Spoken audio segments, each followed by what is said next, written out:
tuleekin tämän kanavan ensimmäinen laatikon avausvideo. Siihen on muutamakin syy, mitä varten tällainen nyt päätin tehdä. No ensinnäkin aikaisemmin ei olisi voinut tehdä, koska kukaan ei ole tätä ennen ikinä lähettänyt mulle tää YouTuben merkeissä mitään. Ja toisekseen nyt kun tämmönen paketti mulle tuli ja lähettäjä on toi Kapteenin kastikkeet, niin halusin aivan ehdottomasti tehdä tästä video. Nimittäin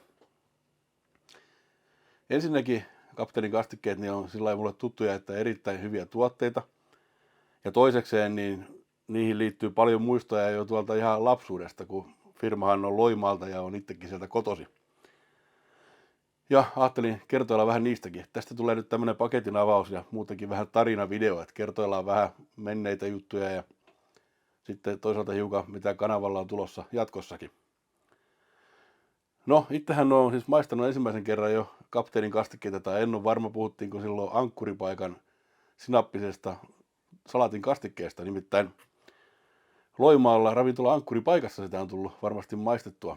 Ravintola Ankkuripaikka oli sellainen ravintola, missä aina kun oli jotain syytä juhlaan, niin se oli yleensä se paikka, mihin mentiin syömään sitten pippuripihviä. Ja jos ei ollut niin aihetta juhlaankaan, niin siellä käytiin välillä myös pizzalla. Siellä oli tosi hyvät pizzat. Ja nimenomaan tämä sinappinen salaatin kastike oli semmoinen, mitä tuli aina otettua sitten alkupalojen yhteydessä. Varsinkin kun en muuten ole koskaan silloin enkä jälkeenkään ole hirveästi käyttänyt mitään salatinkastikkeita, mutta siellä tuli aina laitettua. Mutta semmonen on, miten olen tutustunut alun perin ensimmäistä kertaa näihin kastikkeisiin. Ja nyt katsotaan, mitä Kapteenin kastikkeet on nyt sitten mulle lähettänyt. Avataan paketti. Itteekin jännittää. Tämähän keskustelu aiheesta alkoi vähän niin kuin siitä, tai olikohan se Laapotin video varmaan vai Karhukokin jommankumma, joka oli saanut kanssa näitä tuotteita ja maistanut sitten tätä lentävä loimaalainen siipikastiketta. Siihen totesin, että sitä täytyy kyllä ehdottomasti itsellekin hankkia ja laitoinkin heti purkin tilaukseen tuolta Chili Factorilta.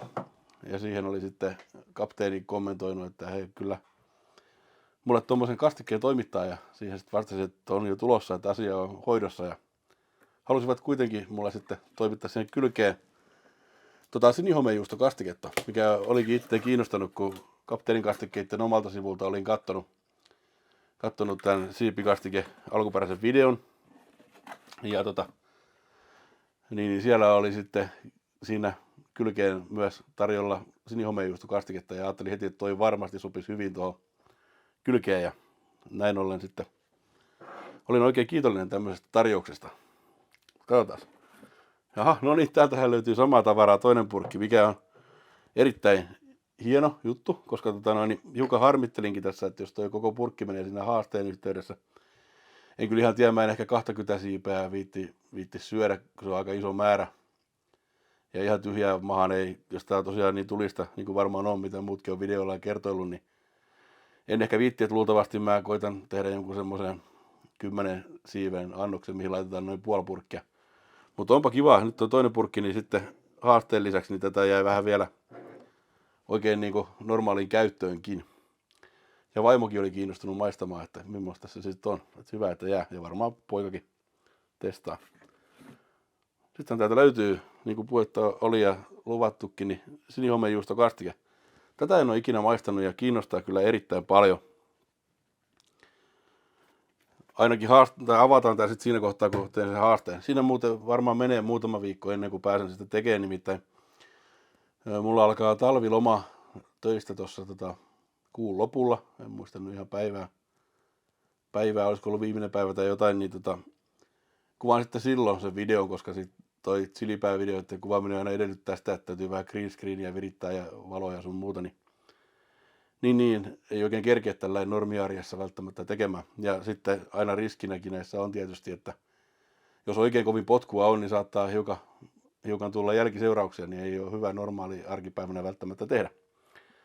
Mutta sekin video sitten, haastevideo tulee kyllä, mutta sanotaan, että varmasti menee tuonne huhtikuun puolelle johonkin ennen kuin sen julkaisen. Tästä sitten löytyy, no niin, hardkokki kastike. tämähän on kanssa hauska. Tätä en ole kanssa ikinä maistanut ja on kiinnostanut erittäin paljon. Ja tähän liittyy Hardcookin ja kapteenin julistama tämmönen kokkauskisa, missä on ajatuksena tehdä joku ruoka, missä on pääosissa sitten tää viskipippuri marinointi ja grillauskastike näköjään koko nimi. Ja on siihenkin vähän luvannut ottaa osaa ja siihen liittyy sitten, kun mä lupasin vähän tulevaisuudestakin puhua tässä näin, niin mulla on pitkään ollut suunnitteilla kanavalla sellainenkin uusi hahmo kuin mikroruokamies, joka tekee sitten ruoanlaittovideoita. Ja nimenomaan semmoisessa niin kutsutussa jokamiesluokassa, että siellä ei tule näkemään mitään maailman hienompaa kurmeita, vaan luultavasti jotain vähän huumoripitoista sisältöä ja jonkinlaista ruoanlaittoa. Ja sillä hahmolla ajattelin sitten lähteä ja osallistua tähän viskipippuri marinaadikisaan. Katsotaan, kuin siinä käy ja koska video tulee. Oho, ja vielä toinenkin purkki. No sitten riittää oikein syötäväksi. Ei me kaikki haastevideolla varmastikaan kylkiä sinne. Semmonen lähetys oikein. Tosi paljon kiitoksia kapteenin kastikkeelle näistä. Sinänsä kiva, että kun en tosiaan mikään varsinaisesti ruokatubettaja ole, enkä ruoantekovideoita tähänkään mennessä tehnyt, niin kiva, että silti halusivat lähettää tämmöisen näytepakkauksen tänne. Näistä tullaan varmasti nauttimaan. Mutta vielä toinen tarina, miten kapteenin kastikkeet on tuttu jo nuoruudestani. En tiedä kannattaako tämmöisiä kertoa, mutta kerron nyt kumminkin, kun kerran mieleen tuli. Nimittäin näitä kapteenin kastikkeitahan valmistettiin jo silloin aikanaan ja valmistetaan nykyäänkin. Tämä sijoittui varmaan johonkin 90-luvun lopulle. Tämä tarina niin valmistetaan Loimaan Hirvikoskella ja on itse nimenomaan Hirvikoskelta kotoisin. Ja joskus siinä 90-luvun loppupuolella rupesin olemaan semmoisessa iässä, että kiljunteko alkoi kiinnostelemaan. Ja kavereiden kanssa sitten pohdittiin, että tarvitsisiko semmoinen oma panos tekasta ja muuta, kun osa oli tehnyt, osa ei.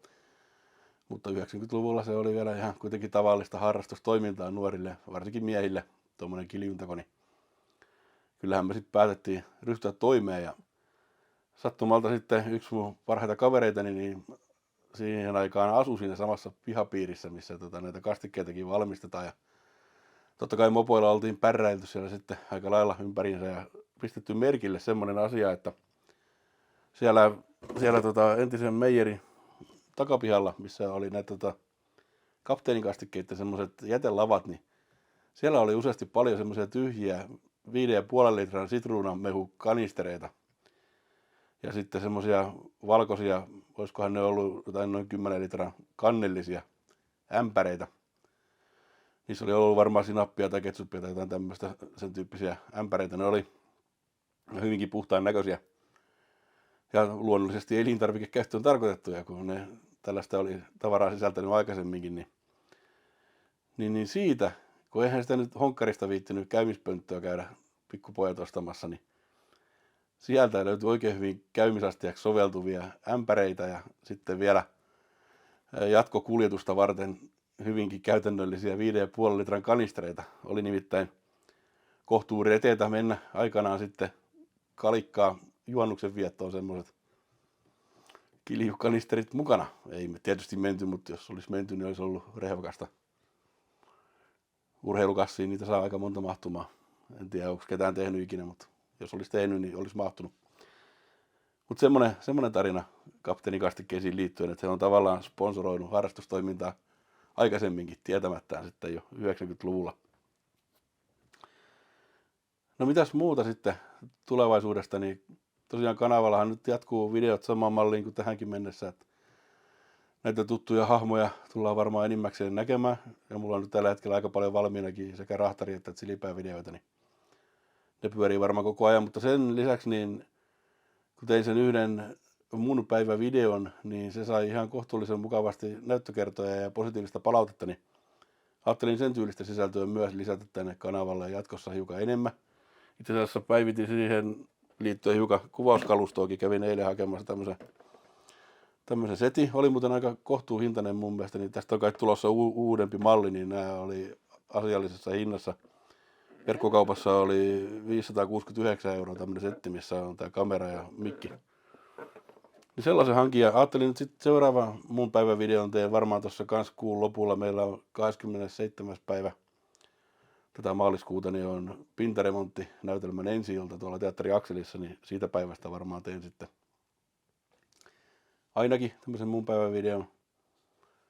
Ja sitten jossain kohtaa, kun tästä kedit vielä vähän lämpenee ja pääsee moottoripyörä kautta availemaan, niin varmaan siitä teen sitten kanssa video, kun käyn hakemassa pyörän tuolta talvisäilöstä.